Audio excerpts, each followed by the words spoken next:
You know, I love it when a plan comes together and a plan like a Christmas vacation. We deserve a Christmas vacation. You know, I mean, look at, you are the best champ that has ever happened. You are the best champ that ever has happened in this company. The greatest manager in HWA history. And then we had it all planned out. We wanted to go to St. Marcos. I keep telling you, it's an island. It has nothing to do with Penn State. St. Marcos. We had a plan to go to St. Marcos. And then what happens? Jake Christ wants to play Christmas Carol, wants to be Ebenezer Scrooge, wants to turn in his pick of poison, whatever the pick of poison to get his title shot. Well, I'll tell you what, you want to play a Christmas Carol, you want to play a tale of two titles, it's not that. This is about the HWA Heavyweight Championship. You want to try to be Ebenezer Scrooge? You want to try to come and get something that's not yours? That's fine. You're looking at the champion of Christmas present and Christmas future. You want to be like Ebenezer Scrooge, Jake Christ? We're going to turn you into like Tiny Tim. You know what, you already got the height, but this time we're going to give you the limp. You tell him, champ. Let me tell you something, Jake Christ. You want to come out here tonight on my show, Brock Guffman's show, Adrenaline, and you want to stick your nose in our business, you want to foil our plans. Well, let me tell you something, Jake Christ. You were a top heavyweight champion. But it's a new time. It's the age of Emerson. You're not going to have a Merry Christmas. You're not going to have a Happy New Year. It's going to be the last time you stick your nose in our business, Jake Christ.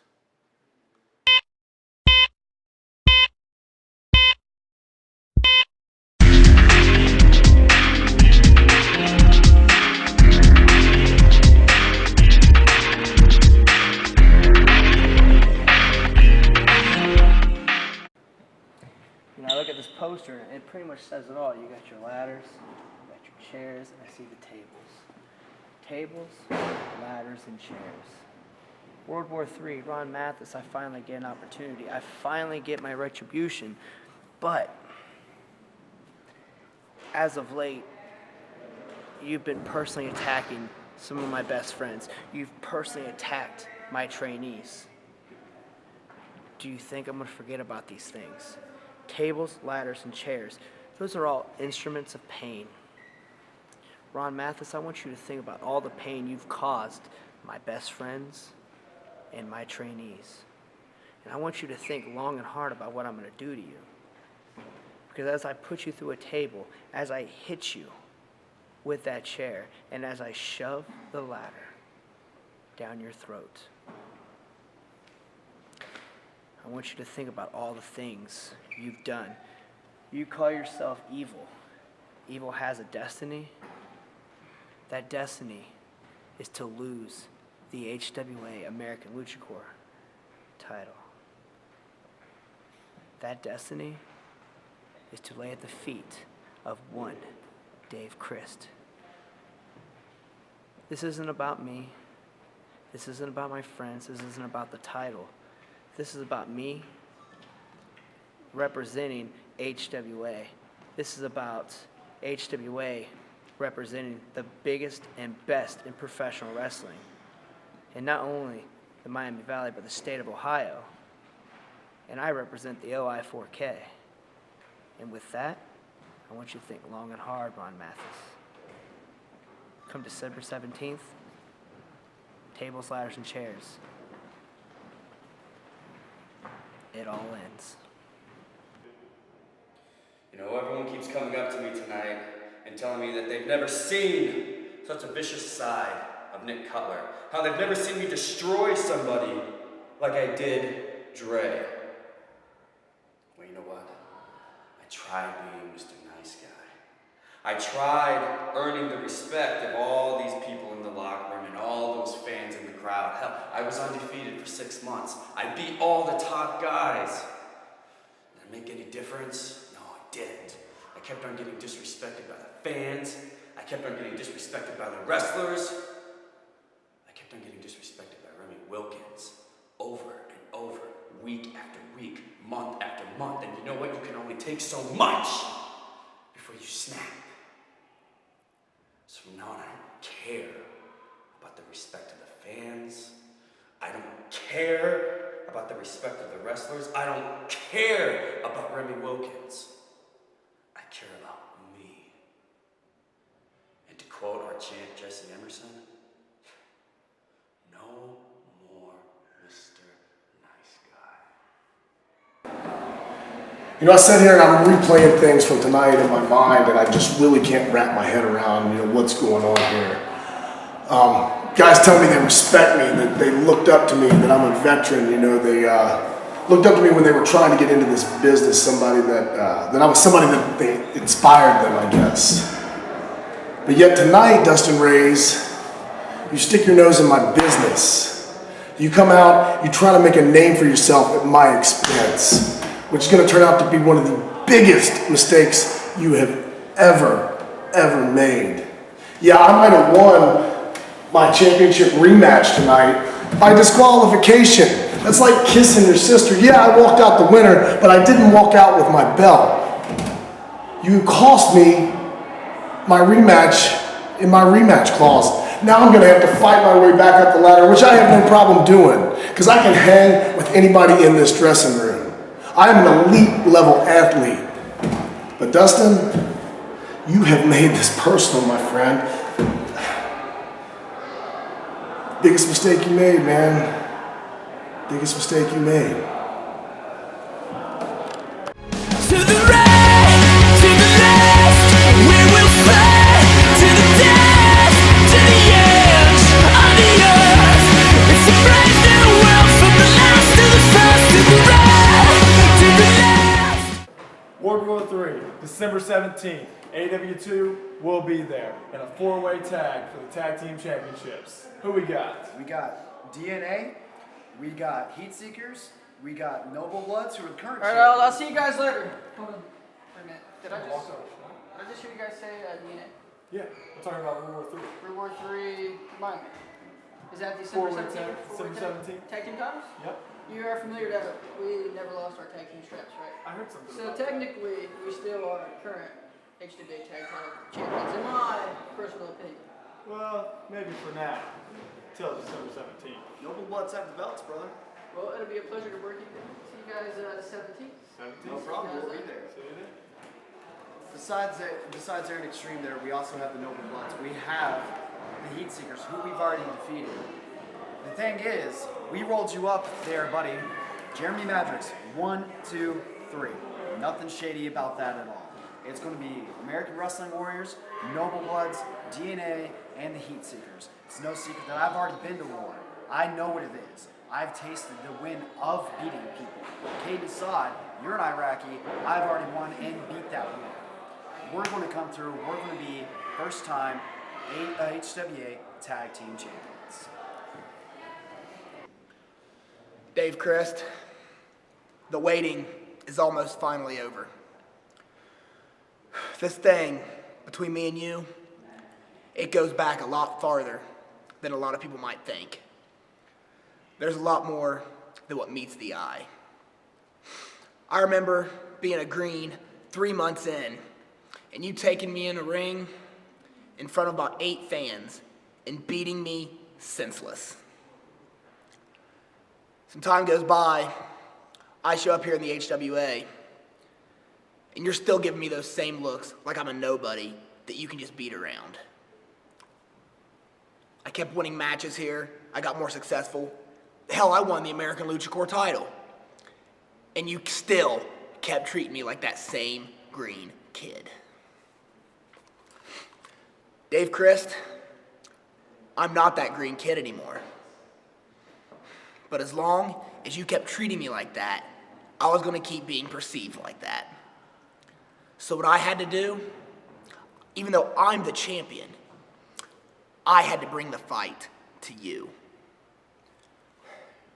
And now I've built that stage. That green kid that you beat senseless and treated like I wasn't worthy of being in the ring with the precious Chris brothers is in the main event of World War III with you. This is the last match between me and you, Dave. Win, lose, or draw, this is it. World War III, right here in Hamilton, Ohio, it's going to be something special, and it's going to be the end of this, and you're going to see Ron Mathis rise above and accomplish what I'm meant to. be there. Blood will be spilled, bones will be broken. Kneel to my strength. Kneel!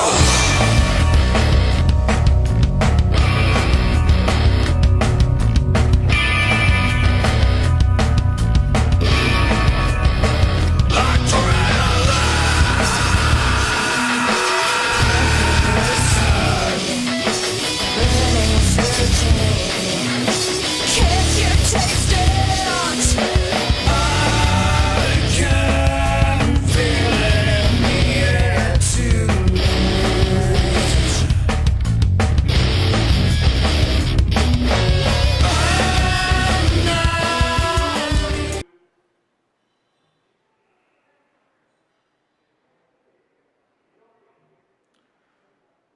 I got a lot of stuff I want to say right now, so I want everybody to just sit back and listen to what I got to say.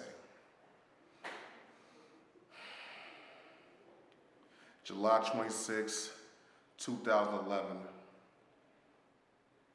the most infamous day in Jerome Phillips' career.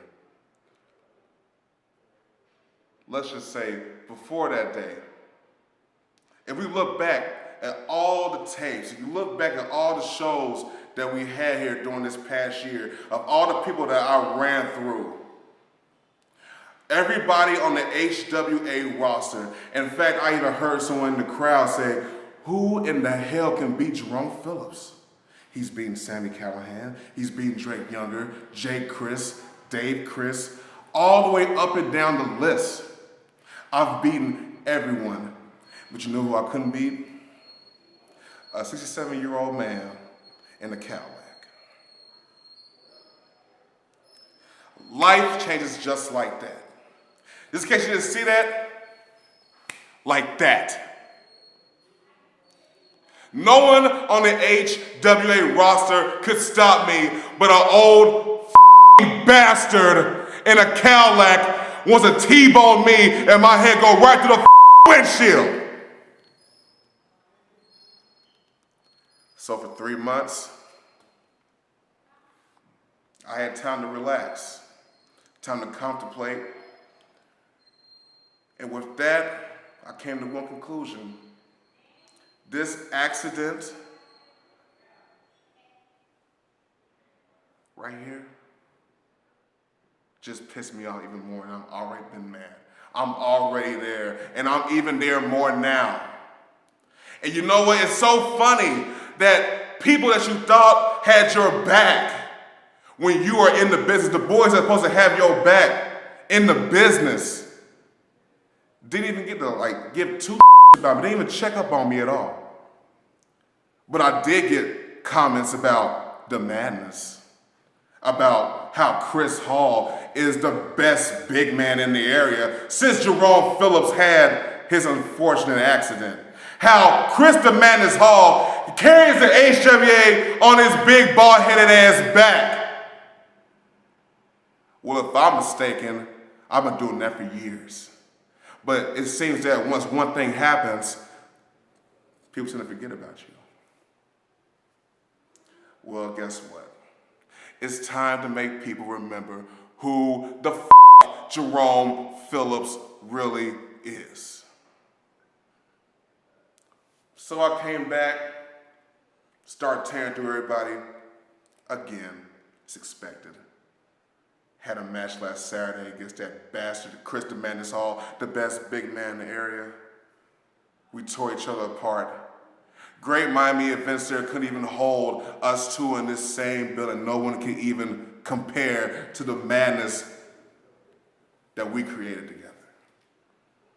You may have gotten the victory, but guess what? Who walked out? Huh? I did. Did you? I don't think you did. You had to have your little buddies from the back come get your little gimpy ass up because I took out your knee. Oh my God, I'm gonna hit you right now.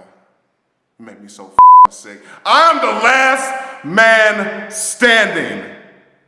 Standing right now, here on this Tuesday here, after destroying somebody else. Where are you at, huh? Huh? You babying that knee of yours, huh? You babying that knee? Guess what? In World War III, just like now, I will be the last man standing. So I'm issuing you a challenge. You gonna accept? Or are you gonna show us, and I say us, me, Jerome Phillips, and everybody that's got my back outside of wrestling, because everybody here is worried about you. Prove it to me. Prove it to me, okay? Prove it to me. Can you handle Jerome Phillips at his best on the biggest stage that HWA has to offer? Can you do it? I don't think you can. Last man standing. Time to knock your punk ass down to size. Jesse Emerson, Brock Guffman, I've sat back and I've heard you talk about how you're the greatest HWA heavyweight champion that this company has ever seen. How you're going to use the HWA heavyweight championship to catapult you to bigger and better things in your career.